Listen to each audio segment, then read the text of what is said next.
अस्सलाम वालेकुम स्टूडेंट्स, दुरूद पाक पढ़ लें। इसके बाद हम अपने लेक्चर का आगाज़ करते हैं।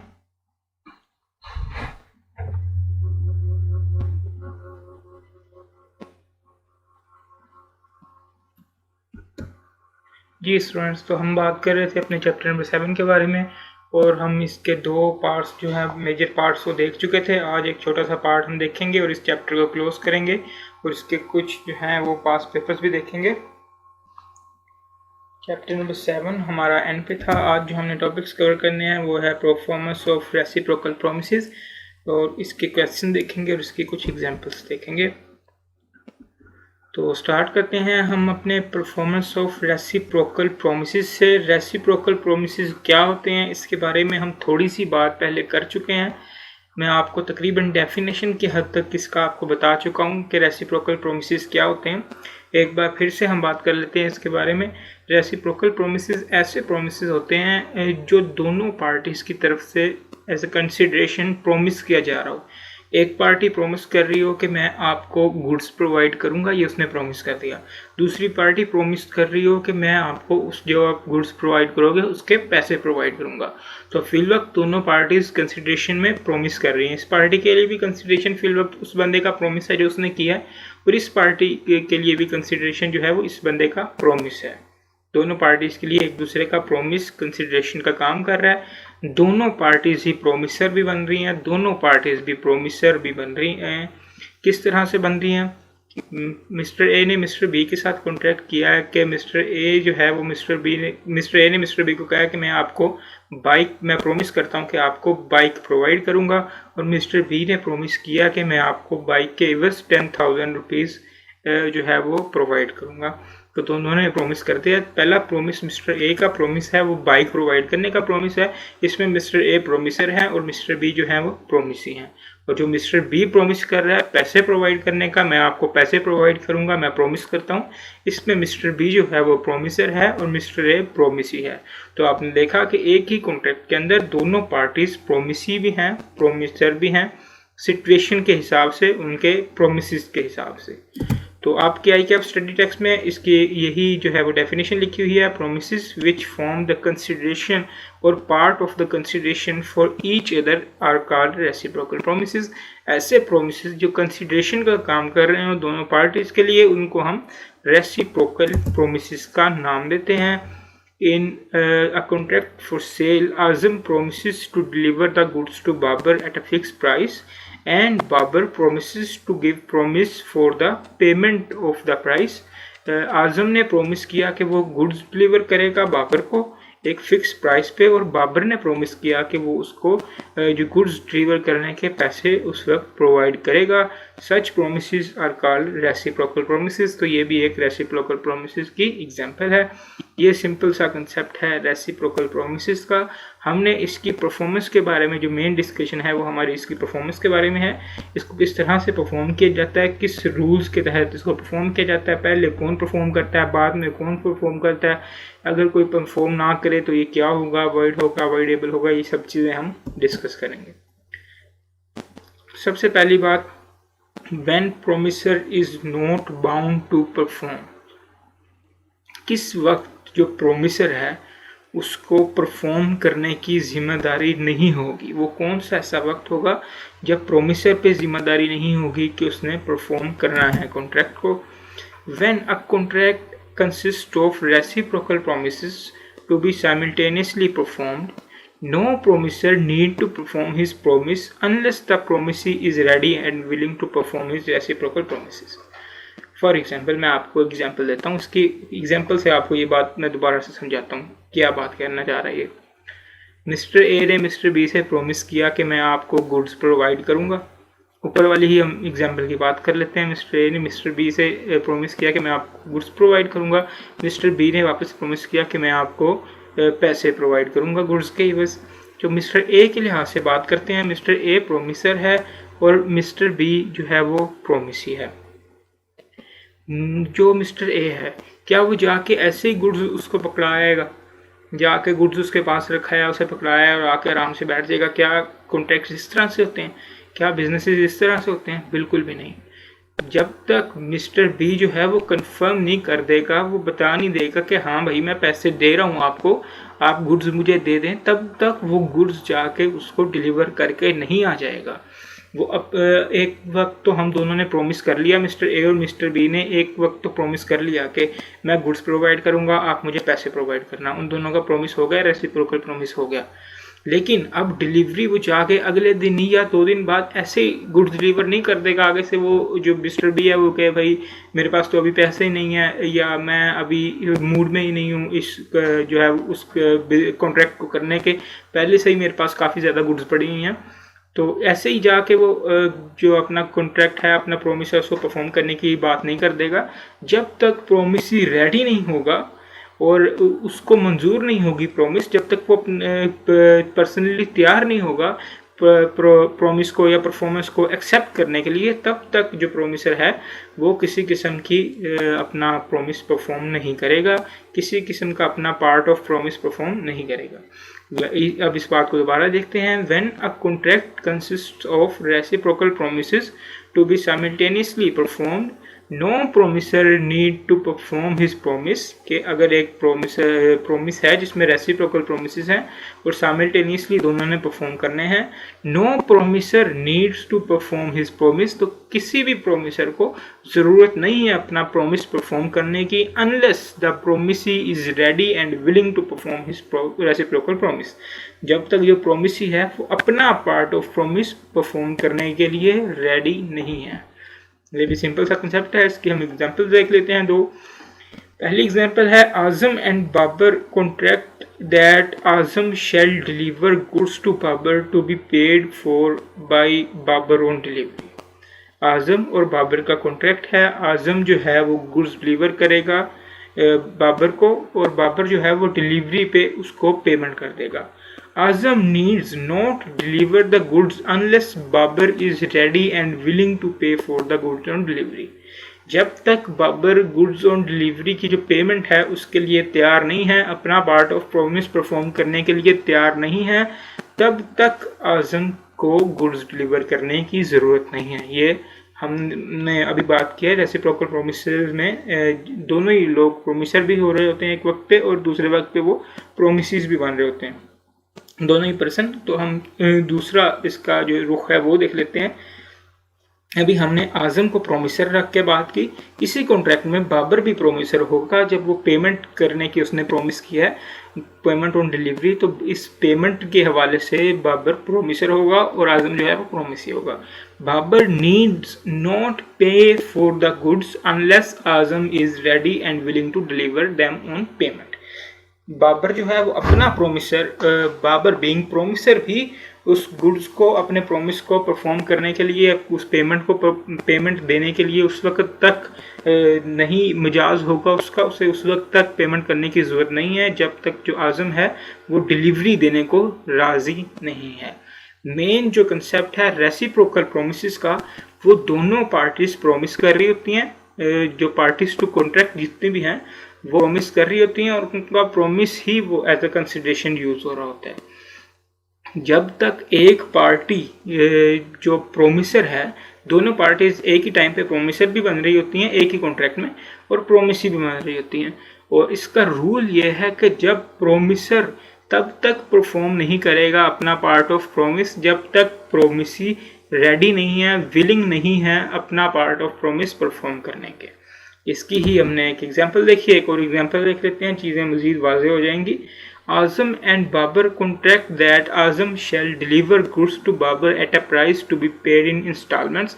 वो दोनों ने कॉन्ट्रैक्ट कर लिया, आजम जो है वो बाबर को गुड्स प्रोवाइड करेगा, गुड्स डिलीवर करेगा, और बाबर उसको इंस्टॉलमेंट में पैसे पे करेगा। The first instalment to be paid on delivery, और जैसे ही गुड्स डिलीवर कर दी जाएंगी वो फर्स्ट इंस्टॉलमेंट पे करेगा। Azam need not deliver unless Babar is ready and willing to pay the first installment on delivery। आजम, जिस केस में आजम ने गुड्स प्रोवाइड करने का प्रॉमिस किया है तो आजम प्रोमिसर है, बाबर जो है वो प्रोमिसी है। तो इस केस में आजम तब तक डिलीवर नहीं करेगा जब तक Babar first instalment on delivery pay करने के लिए रेडी या विलिंग नहीं है। दूसरा केस जिसमें बाबर ने इंस्टॉलमेंट देने का वादा किया है, उसमें बाबर तब तक पहली इंस्टॉलमेंट पे नहीं करेगा जब तक आज़म डिलीवरी ऑफ गुड्स के लिए रेडी नहीं है। तो ये सिंपल सा केस है। प्रोमिसर उस वक्त तक प्रोमिस को अपने को परफॉर्म नहीं करेगा जब तक प्रोमिसी डिलीवरी के लिए, जब तक प्रोमिसी अपने पार्ट ऑफ प्रोमिस के लिए रेडी नहीं है। इसको आप पढ़ लें, इसमें से कोई चीज़ समझ नहीं आती वो आप पूछ सकते हैं। सिंपल सा जो है ये कंसेप्ट है। हम अगले कंसेप्ट की तरफ मूव ऑन करते हैं। Order of performance. परफॉर्मेंस का ऑर्डर क्या होगा, पहले कौन परफॉर्म करेगा, बाद में कौन परफॉर्म करेगा, किसके लिए पहले परफॉर्म करना लाजमी है। Where the order in which reciprocal promises are to be performed is expressly fixed by the contract, they shall be performed in that order. अगर उन्होंने कॉन्ट्रैक्ट करते हुए ये चीज़ तय कर ली है कि पहले डिलीवरी आप करोगे या पहले पेमेंट आप करोगे, तो बिल्कुल उसी मैनर में उस कॉन्ट्रैक्ट को परफॉर्म किया जाएगा। ये तो सिंपल सी बात होगी। As per the contract order of performance होगी। ऑर्डर ऑफ परफॉर्मेंस इस तरह से होगी, जिस बंदे ने जब डिलीवरी की है वो उसी वक्त डिलीवरी को, जिस बंदे ने जिस तरह से कॉन्ट्रैक्ट में अपनी टर्म्स एंड कंडीशंस रखी हैं कि पहले किसने परफॉर्म करना है, पहले डिलीवरी करनी है या पहले पेमेंट करनी है, पहले कौन अपना पार्ट ऑफ प्रॉमिस परफॉर्म करेगा, जो जो कंडीशंस कॉन्ट्रैक्ट में उन्होंने कॉन्ट्रैक्ट करते वक्त रखी थी डिलीवरी के या परफॉर्मेंस के हवाले से, बिल्कुल उसी हिसाब से परफॉर्मेंस की जाएगी। And where the order is not expressly fixed by the contract, अगर कॉन्ट्रैक्ट में ऑर्डर ऑफ परफॉर्मेंस की कोई बात नहीं है कि पहले कौन परफॉर्म करेगा, ये कॉन्ट्रैक्ट में बिल्कुल भी नहीं लिखा गया, तब किस तरह से परफॉर्म किया जाएगा, मेन बात ही तब है। They shall be performed in that order which the nature of transaction requires, तब वो नेचर ऑफ ट्रांजैक्शंस के मुताबिक जो है वो कॉन्ट्रैक्ट करेंगे। फॉर एग्जांपल मैं आपको एग्जांपल देता हूँ। मिस्टर ए जो है वो मिस्टर बी से प्रॉमिस करता है, मिस्टर बी आपस में कॉन्ट्रैक्ट करते हैं कि मैं मिस्टर ए मिस्टर बी को घर बना के देगा और इस मिस्टर बी उसको पैसे पे करेगा घर बनाने के। तो जब वो घर बनाने के पैसे दे रहा है तो ये ऑब्वियस सी बात है, वो पहले पैसे थोड़ी पे कर देगा सारे के सारे, ये लो भाई आप पैसे ले जाओ तो आप मुझे घर बना के दे देना, वो चाहे पैसे लेके चला जाए। ये उसका काम है, जब तक वो घर बना के उसे नहीं देगा वो पैसे प्रोवाइड नहीं करेगा। मिस्टर बी से कॉन्ट्रैक्ट करता है आप मुझे पेंटिंग बना के दो तो मैं आपको इतने रुपए दूंगा, फलां इस तरह की आपने मुझे रिक्वायरमेंट्स है मेरी ये इस तरह की आपने पेंटिंग बना के देनी है। तो वो एडवांस में थोड़ी पेमेंट कर देगा कि भाई ये लो पैसे तो आप पेंटिंग बना के दे दो। जैसे ही वो पेंटिंग कंप्लीट करेगा तब वो आके वो पैसे देगा। ये सिंपल सी कॉमन सेंस की बात है। जब वो पेंटिंग कंप्लीट करके उसको दे देगा तो वो जाके उसको पैसे दे देगा। तो पहले पेंटिंग बनाने वाले का काम है इस सिनेरियो में कि पहले वो अपना पार्ट ऑफ प्रॉमिस को परफॉर्म करे। तो इसी तरह ट्रांजैक्शन में नेचर ऑफ ट्रांजैक्शन के हवाले से ऑर्डर जो है वो खुद ब खुद ही फिक्स हो रहा होता है। इसकी हम कुछ एग्जांपल्स देखते हैं, आपको चीज़ें मज़ीद क्लियर होंगी। Azam and Babar contract that Azam shall build a house for Babar, ये वही हाउस बिल्ड करने की एग्जांपल है। आज़म और बाबर ने आपस में कॉन्ट्रैक्ट किया कि आज़म जो है वो बाबर को हाउस बिल्ड करके देगा एक फिक्स प्राइस पे। Azam's promise to build the house must be perform before Babar's promise to pay for it, पहले वो घर बना के देगा, उसे घर बिल्ड करके देगा तो उसके बाद ही वो पेमेंट करेगा। एक और एग्जांपल देखते हैं। Azam and Babar contract that Azam shall make delivery of stock in trade to Babar at a fix price, Azam और बाबर ने कॉन्ट्रैक्ट किया कि आज़म बिजनेस के लिए जो स्टॉक है उसकी इन्वेंट्री है वो प्रोवाइड करेगा एक फिक्स प्राइस पे। And Babar promises to give security for the payment of the money, और बाबर ने कहा भाई मैं आपको पेमेंट दूंगा, इसकी मैं आपको सिक्योरिटी भी प्रोवाइड करूंगा। तो जब तक अब वो सिक्योरिटी प्रोवाइड नहीं करेगा, ये नेचर ऑफ ट्रांजैक्शन के हवाले से हम सिंपल देख के बता सकते हैं कि भाई पहले जो है वो सिक्योरिटी प्रोवाइड करेगा तो वो उनका कॉन्ट्रैक्ट आगे बढ़ेगा। Azam's promise need not to be performed until security is given because the nature of transaction requires that Azam should have security before delivers his stock. तो ये सिंपल सा कंसेप्ट है। इसमें भी ऑर्डर ऑफ परफॉर्मेंस, पहले कौन order जो है अपना प्रॉमिस परफॉर्म करेगा। पहली चीज़ तो ये है, मोस्टली कॉन्ट्रैक्ट्स में उन्होंने ये ऑर्डर ऑफ परफॉर्मेंस जो है वो फिक्स किया होता है कि पहले आप परफॉर्म करेंगे, पहले मिस्टर ए अपना ये कॉन्ट्रैक्ट का पार्ट परफॉर्म करेगा, उसके बाद मिस्टर बी अपना ये कॉन्ट्रैक्ट का पार्ट परफॉर्म करेगा। इस हिसाब से उन्होंने ऑर्डर ऑफ परफॉर्मेंस अपने कॉन्ट्रैक्ट के वक्त पे ही फिक्स किया होता है। लेकिन अगर फिक्स ना किया हो तो नेचर ऑफ ट्रांजैक्शन के हवाले से हम इसको देखेंगे, किस तरह से देखेंगे वो हमने डिस्कस किया। आपने इसकी 2 एग्जांपल्स भी देखी, इतना कोई ये कम्प्लेक्स बात नहीं है ऑर्डर ऑफ परफॉर्मेंस के हवाले से। Liability of party preventing the performance, preventing का द परफॉर्मेंस, यहाँ पे इसका ये मतलब है कि वो वाली पार्टी जो परफॉर्मेंस के होने को रोक रही है उसके साथ क्या किया जाएगा, उसकी क्या लाइबिलिटी होगी। वो वाली पार्टी जो परफॉर्मेंस होने नहीं दे रही कॉन्ट्रैक्ट की, जो कॉन्ट्रैक्ट को आगे बढ़ने नहीं दे रही। देखें, जब कॉन्ट्रैक्ट हो गया, एक बार कॉन्ट्रैक्ट बन गया ना, वो लीगली एग्रीमेंट लीगली इन्फोर्स हो गया तो वो कॉन्ट्रैक्ट बन गया। उसके बाद कोई भी उस कॉन्ट्रैक्ट को तोड़ने की कोशिश करेगा, नॉन परफॉर्मेंस की कोशिश करेगा, वो उसके कंसिक्वेंसेस से आगाह होना चाहिए। उसको उस बात के जो है वो जुर्माना वगैरह आयद हो रहा होगा, वो कंपनसेट कर रहा होगा। तो यही बात सेम हमने यहाँ पर डिस्कस करनी है कि जो पार्टी कॉन्ट्रैक्ट को परफॉर्म नहीं होने दे रही उसका क्या हल होगा, उस पर उसकी क्या लाइबिलिटी होगी। When a contract contains reciprocal promises and one party to contract prevents other from performing his promise, एक पार्टी दूसरी पार्टी को रोक देती है अपना पार्ट ऑफ प्रॉमिस परफॉर्म करने से रेसिप्रोकल प्रोमिसेस में, the contracts become voidable at the option of party so prevented. जिस पार्टी को रोका गया उसकी ऑप्शन पे कॉन्ट्रैक्ट को वॉइडेबल तस्वुर किया जाएगा। वाइडेबल हम तकरीबन 15 बार अपनी क्लास में डिस्कस कर चुके हैं, वाइडेबल क्या होता है।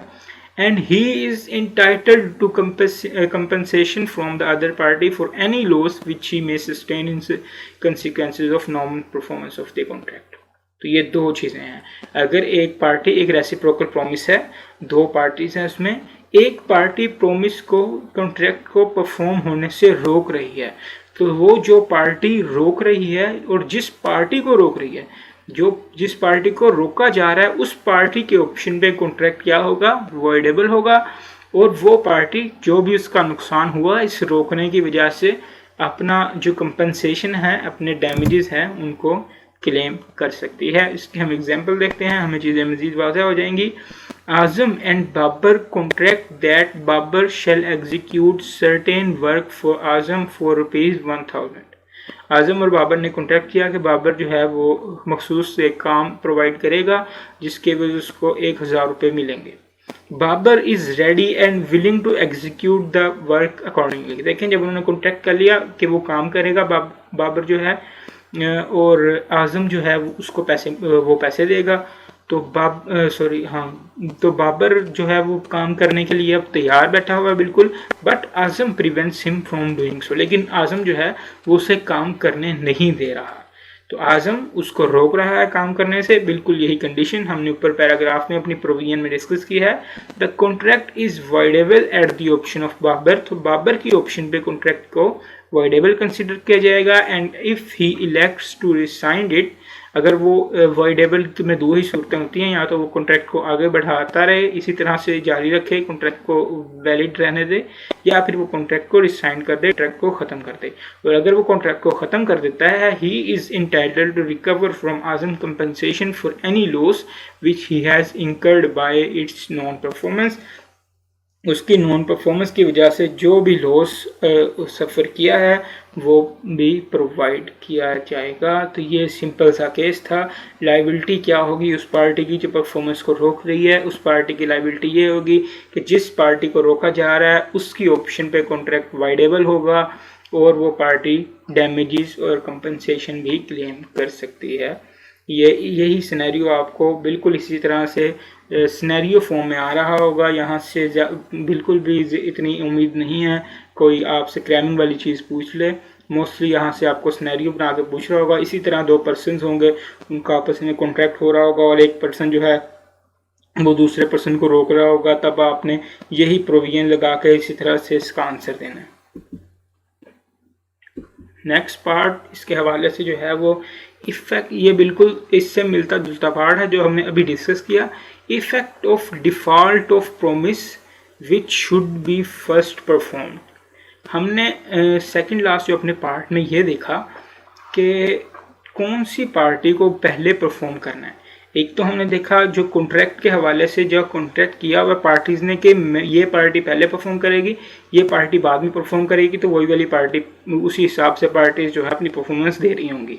लेकिन अगर उन्होंने कॉन्ट्रैक्ट में ये बात तय नहीं की हुई कि कौन सी पार्टी पहले परफॉर्म करेगी, कौन सी पार्टी बाद में परफॉर्म करेगी, तो हम नेचर के हिसाब से उस कॉन्ट्रैक्ट को जो है वो कंसिडर करेंगे। उस ट्रांजैक्शन की नेचर के हिसाब से जिस पार्टी की परफॉर्मेंस पहले बन रही है वो पार्टी पहले परफॉर्म करेगी। अब पार्टी जो है पहले परफॉर्म करेगी, इसका हमने फैसला कर लिया। लेकिन जिस पार्टी ने पहले परफॉर्म करना है वो डिफ़ॉल्ट कर जाती है, वो अपनी बात से मुकर जाती है, वो परफॉर्म नहीं करती। पिछला जो केस था, इससे पिछला केस था, उसमें हम देख रहे थे कि जो पार्टी टू परफॉर्म है, जिसने पार्टी ने परफॉर्म करना है, उसकी बात बिल्कुल नहीं कर रहे थे। हम सिर्फ सिंपल ये बात कर रहे थे कि अगर एक पार्टी दूसरे को परफॉर्मेंस से रोक रही है, या एक पार्टी दूसरी पार्टी को परफॉर्मेंस से रोक रही है, तब क्या कंसिक्वेंसेस होंगे। यहाँ पे हम बात कर रहे हैं जिस पार्टी की जिम्मेदारी है पहले परफॉर्म करना, वो उसको पहले परफॉर्म नहीं करती, वो डिफ़ॉल्ट कर जाती है। When a contract consist of reciprocal promises such that one of them cannot be performed or that its performance cannot be claimed till the other has been performed, इस तरह का कॉन्ट्रैक्ट है कि एक जो है वो उनमें से परफॉर्म नहीं कर सकता, और that its performance can not be claimed, और वो तब तक परफॉर्म नहीं कर सकता या उसकी परफॉर्मेंस तब तक क्लेम नहीं हो सकती जब तक दूसरा उसको परफॉर्म ना कर दे। And the promisor of the promise last mentioned fail to perform it, और जो प्रोमिसर है वो परफॉर्म करने से कासर रहता है, वो परफॉर्म करने से के जो है वो फेल हो जाता है। Such promisor can not claim the performance of the reciprocal promise. इसकी मैं आपको एग्जांपल देता हूँ, मैं आपको एग्जांपल से इसकी ज़रा समझ आ जाएगी। मिस्टर ए ने मिस्टर बी से कॉन्ट्रैक्ट किया कि मैं आपको गुड्स प्रोवाइड करूंगा। मिस्टर बी ने कहा कि मैं आपको पैसे दूंगा, वही एग्जांपल जो हमने पीछे देखी है, मैं आपको पैसे दूंगा और इस पेमेंट की मैं आपको सिक्योरिटी प्रोवाइड करूंगा कि मैं आपको पैसे दे दूंगा। 1 महीने बाद आपकी गुड्स डिलीवर करने के मैं आपको पैसे दूंगा, लेकिन मैं इस प्रेस जो मैं पैसे दूंगा ये मेरी एक बंदा गारंटी प्रोवाइड करेगा कि भाई ये बंदा पैसे दे देगा। वो कहता है ठीक है। अब जिम्मेदारी पहली किसकी बनती है? गारंटी प्रोवाइड करने की। मिस्टर बी की जिम्मेदारी बनती है कि वो गारंटी प्रोवाइड करे, उसके बाद जो है वो प्रोमिसर जो है वो अपनी प्रोमिस परफॉर्म करेगा, दूसरा बंदा मिस्टर ए अपनी प्रोमिस परफॉर्म करेगा। अब वो गारंटी ही प्रोवाइड नहीं करता तो मिस्टर ए जो अगर वो गारंटी ही प्रोवाइड नहीं करता तो कल को ये नहीं वो दावा कर सकता, उसने गारंटी खुद ने नहीं प्रोवाइड की और कल को दावा कर दे कि भाई आपने मुझे गुड्स क्यों नहीं प्रोवाइड की, मैं आपको क्लेम करता हूँ कंपनसेशन, मेरा इतना नुकसान हो गया आपकी गुड्स ना प्रोवाइड करने की वजह से। भैया आपने पहले गारंटी प्रोवाइड करनी थी तो मिस्टर ए ने गुड्स प्रोवाइड करनी थी। मिस्टर ए ने मिस्टर बी से कॉन्ट्रैक्ट ये किया था कि मैं आपको गुड्स प्रोवाइड करूंगा, और मिस्टर बी ने कहा था कि जब आप गुड्स प्रोवाइड करोगे ना उसके 1 माह बाद मैं आपको पैसे प्रोवाइड कर दूंगा, लेकिन मैं आपको पैसे प्रोवाइड करूंगा इस बात की गारंटी मैं एक बंदे से मिस्टर सी से इस बात की गारंटी आपको लेके दूंगा। अब मिस्टर बी ने गारंटी ही नहीं लेके दी इस बात की। अब कल को वो जाके केस कर दे कि मिस्टर ए ने जो है वो मुझे गुड्स प्रोवाइड नहीं की, मुझे कंपनसेट किया जाए, मेरा इतना नुकसान हो गया, तो ये बिल्कुल ही एक इनवैलिड सा केस होगा। क्यों? क्योंकि उसको पहले गारंटी प्रोवाइड करनी चाहिए थी। ये केस की नोयत के हिसाब से पहले गारंटी प्रोवाइड करना उसका काम था, उसके बाद मिस्टर ए का काम था अपने पार्ट ऑफ प्रॉमिस को परफॉर्म करना। यही बात उन्होंने लिखी हुई है, such that one of them can not be performed or that its performance can not be claimed till the other has been performed. उसकी परफॉर्मेंस तब तक क्लेम नहीं की जा सकती जब तक दूसरी पार्टी ने अपनी पार्ट ऑफ प्रॉमिस को परफॉर्म नहीं कर दिया। And the promisor of the promise last mentioned fails to perform it, और जो प्रोमिसर है गारंटी प्रोवाइड, फॉर एग्जांपल इस केस में उसने गारंटी प्रोवाइड नहीं की, गारंटी जिसने प्रोवाइड करनी थी उसने प्रोवाइड नहीं की। Such promisor can not claim the performance of the reciprocal promise. इस तरह का जो प्रोमिसर है वो रेसिप्रोकल प्रॉमिस की परफॉर्मेंस को क्लेम नहीं कर सकता। वो ये नहीं कह सकता उसने मुझे गुड्स प्रोवाइड नहीं की, and must make compensation to the other party to the contract for any loss which such other party may sustain by the non-performance। बजाय इसके कि वो दावा करे, मिस्टर बी दावा करे कि उसने मुझे गुड्स प्रोवाइड नहीं की, मिस्टर ए ये कहेगा भाई आपने मुझे बिल्कुल भी इन्फॉर्म नहीं किया, आपने अपना पार्ट ऑफ प्रॉमिस परफॉर्म नहीं किया, मेरी गुड्स जो हैं वो वेयर हाउस में पड़ी रही, पड़ी ख़राब हो गई, मुझे इतना नुकसान हो गया, तो आप मुझे वो नुकसान पूरा करके दें। दूसरी पार्टी इस केस में कंपनसेशन क्लेम कर रही होगी। हम इसकी एग्जांपल्स देखते हैं। सबसे पहली example, Azam contracts with Babar to execute certain builder's work for a fixed price. Azam ने बाबर से कॉन्ट्रैक्ट किया कि वो एक सर्टेन बिल्डर का काम करेंगे एक fix price pay. Babar supplying the timber necessary for the work, और बाबर जो है वो टिम्बर की लकड़ी जो है वो फर्नीचर बनाने के लिए मोस्टली यूज़ होती है, और घरों के काम में लकड़ी का जो काम होता है उसमें यूज़ होती है। Babar supplying the timber necessary for the work, और बाबर ने उस काम के लिए टिम्बर प्रोवाइड करनी थी। अब आपको केस पढ़ के समझ लगी कि भाई बाबर जब तक टिम्बर प्रोवाइड नहीं करेगा, जब तक लकड़ी प्रोवाइड नहीं करेगा, काम हो ही नहीं सकता। तो बाबर को अपना प्रॉमिस पहले परफॉर्म करना पड़ेगा, ये कॉन्ट्रैक्ट की नेचर के हिसाब से है। Babar refuses to furnish any timber, Babar ने टिम्बर प्रोवाइड करने से ही इनकार कर दिया। तो अब क्या आप खुद सोचें कि आजम को अपना परफॉर्म करने की काम ज़रूरत है? बिल्कुल भी नहीं है। Azam need not execute the work and Babar is bound to make compensation to Azam for any loss caused to him by the non performance of the contract.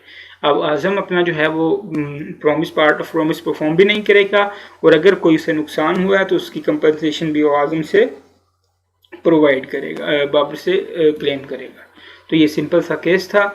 ये हम बात कर रहे थे कि जो अगर एक पार्टी डिफ़ॉल्ट कर जाए, जिसको लाजमी है स्टार्टिंग में पहले अपना प्रॉमिस परफॉर्म करना, जिसके साथ कॉन्ट्रैक्ट किया गया है, कि कॉन्ट्रैक्ट में उन्होंने ये टर्म्स एंड कंडीशन फाइनल कर दिए हैं कि पहले आप परफॉर्म करोगे, या फिर कॉन्ट्रैक्ट नहीं किया गया है तो कॉन्ट्रैक्ट जो उनके दरमियान कॉन्ट्रैक्ट हो रहा है उसकी नोयत इस तरह की है कि एक पार्टी के लिए लाजमी है पहले वो परफॉर्मेंस प्रोवाइड करे, पहले वो अपना कॉन्ट्रैक्ट परफॉर्म करे, अपना प्रॉमिस परफॉर्म करे, तो ही कॉन्ट्रैक्ट आगे परफॉर्म हो सकता है। और वो पार्टी अपना प्रॉमिस परफॉर्म नहीं करती, इन सच केस वो पार्टी किसी भी किस्म का कोई क्लेम नहीं कर सकती नॉन परफॉर्मेंस का, और दूसरी पार्टी अगर उसका कोई नुकसान हुआ है तो वो कंपनसेशन उस पार्टी से क्लेम करेगी। ये सिंपल सा केस था, इसकी सिंपल सी एग्जांपल थी। इसकी कुछ और एग्जांपल्स देख लेते हैं, चाहे आपको ये क्लियर हो जाए बात। Azam contracts with Babar to deliver to him at a specified price certain merchandise on board of a ship which cannot arrive for a month, and Babur engaged to pay for a merchandise within a week from the date of the contract. आजम ने जो है वो बाबर से contract किया, भाई मैं आपको इतनी प्राइस पे मर्केंडाइज प्रोवाइड करूंगा एक शिप के बोर्ड पे, which can not arrive for a month, जो एक माह तक पहुंचेगी नहीं। And Babar engage to pay for the merchandise within a week from the date of the contract, और कॉन्ट्रैक्ट के एक वीक के बाद बाबर जो है वो पेमेंट कर देगा। Babar does not pay within a week, Babar ने एक वीक तक पेमेंट नहीं की। बोट ने कब आना था, शिप में कब आना था, मर्केंटाइज लेके आना था एक मंथ बाद, और बाबर ने पेमेंट करनी थी एक वीक बाद। तो पहले ओब्वियसली बाबर ने पेमेंट करनी थी, उसके बाद ही शिप ने आना था। एक वीक बाद बाबर ने पेमेंट नहीं की। Azam's promise to deliver not need to be perform. अब आजम के लिए ये बिल्कुल ज़रूरी नहीं है कि वो अपने प्रॉमिस को जो है वो परफॉर्म करता फिरे। And Babar must make compensation, और बाबर को आजम का अगर कोई नुकसान हुआ है उसकी कंपनसेशन भी देनी पड़ेगी। इसी तरह से एक एग्जांपल और है, Azam promises Babar to sell him 1000 bales of merchandise to deliver next day, and Babar promises Azam to pay them within a month. Azam ने बाबर को प्रोमिस किया कि वो 1000 बेल्स ऑफ मर्केंडाइज जो है वो प्रोवाइड करेगा अगले ही दिन, और बाबर एक माह बाद आजम को पेमेंट करेगा। तो अब कॉन्ट्रैक्ट की नोयत से आपको पता लग रहा है एक दिन बाद जो परफॉर्मेंस परफॉर्म करना है वो पहले परफॉर्म होगा। तो अगर एक दिन बाद उसने पेमेंट वो मर्केंटाइज प्रोवाइड नहीं की, तो ओबियसली बाबर भी जो है वो एक माह बाद पेमेंट नहीं करेगा जब तक वो मर्केंटाइज प्रोवाइड नहीं कर देता, और अगर लेट परफॉर्मेंस की वजह से कोई कंपनसेशन हुई तो वो भी उसको अदा करनी पड़ेगी। तो ये सिंपल सा केस था। इसके बाद हमारे दो छोटे छोटे कंसेप्ट आ गए हैं, उनको हम देख लेते हैं। Reciprocal promises to do things legal and also other things. Reciprocal promises की जब हमने बात की तो उसमें हम एक ही वक्त में दो प्रोमिसेस देख रहे थे। पहली बात तो आप सुन लें, किसी भी इलीगल चीज़ को करने का एग्रीमेंट जो है ना, जिसमें ऑब्जेक्ट इलीगल हो, वो वॉइड होता है। ये हम बात पहले कर चुके हैं। और अगर पार्टली भी वॉइडेबल, पार्टली जो है वो इलीगल हो, फिर भी वो वॉइड कंसीडर हो रहा होता है। अब इसको आपने उससे डिफ्रेंशिएट करना है। इसमें ऐसी बात नहीं है कि पार्टली जो है वो कॉन्ट्रैक्ट आधा इलीगल ज़रूर है, लेकिन कॉन्ट्रैक्ट का पार्ट इलीगल नहीं है। एक पूरा कॉन्ट्रैक्ट, एक पूरा प्रॉमिस आपको अलहदा लीगल नज़र आएगा और एक पूरा प्रॉमिस आपको अलहदा इलीगल नज़र आएगा। क्यों? क्योंकि रेसिप्रोकल प्रोमिसेस में दो किस्म के प्रॉमिस हो रहे होते हैं। एक जो है पार्ट ऑफ प्रोमिस में एक पार्टी प्रोमिसर दूसरी पार्टी प्रोमिसी होती है, दूसरे पार्ट ऑफ प्रोमिसर में दूसरी पार्टी प्रोमिसर और पहली पार्टी जो है वो प्रोमिसी होती है। तो अगर एक पार्ट ऑफ प्रोमिस का जो है वो लीगल है और दूसरा इलीगल हो जाए, तब हम क्या करेंगे? Where person reciprocally promise firstly to do certain things which are legal, कुछ चीज़ें ऐसी जो लीगल हैं, and secondly under specified circumstances to do certain other things which are illegal. The first set of promises is a contract, but the second one is void agreement. तो जो दूसरे वाला पूरा का पूरा प्रॉमिस है इलीगल थिंग्स वाला, वो void हो जाएगा। जो पहला पूरा का पूरा प्रॉमिस है लीगल वाला, वो वैलिड कंसीडर किया जाएगा। लेकिन पहले जो हम अगर अकेले कॉन्ट्रैक्ट की बात करें जिसमें एक प्रोमिसर और एक प्रोमिसी होता है, रेसिप्रोकल प्रोमिसेस नहीं होते, तब जो है उसको पार्टली भी अगर उसका कोई ऑब्जेक्ट जो है इलीगल है तो वो पूरा का पूरा एग्रीमेंट वॉइड कंसिडर किया जाता है। इसकी एग्जांपल देखते हैं, आपको तब चीज़ ये क्लियर होगी। Azam and Babar agrees that Azam shall sell Babar a house for 10 million rupees, but that if, अच्छा अब इनका कॉन्ट्रैक्ट इधर तक अगर हम पढ़ें तो ये एक मुकम्मल प्रोमिस लग रहा है। क्या? आजम एंड बाबर दोनों ने एग्री किया है कि आजम जो है वो बाबर को हाउस प्रोवाइड करेगा और बाबर उसको 10 million रुपीज़ प्रोवाइड करेगा। यहाँ तक प्रोमिस हम कह सकते हैं ये बिल्कुल सही प्रोमिस है। But that if Babar uses it as a gambling house, अगर बाबर इसको जुए के लिए घर को यूज़ करे, ही शैल पे रुपीज़ 50 million फॉर इट, तो वो उसके लिए 50 million पे करेगा। The first set of reciprocal promises namely to sell house and to pay rupees 10 million for it is a contract. पहला पार्ट बिल्कुल जिसकी हमने बात की, दोनों पार्टीज जो हैं, प्रोमिसर भी नज़र आ रहा है, साफ प्रोमिसी भी नज़र आ रहा है, कंसिडरेशन भी नज़र आ रही है, तो ये कॉन्ट्रैक्ट जो है ये बिल्कुल वैलिड कॉन्ट्रैक्ट बनने जा रहा है।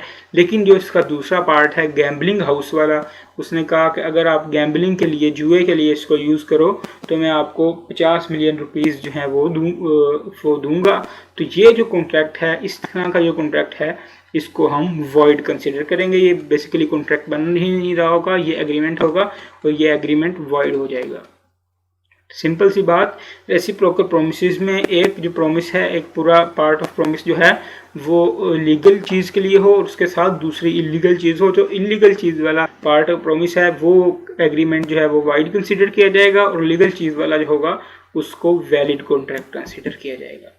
बिल्कुल यही चीज़ हमने रेसिप्रोकल प्रोमिसेस के बारे में बात की, यही हम अल्टरनेटिव प्रोमिसेस के बारे में बात करते हैं।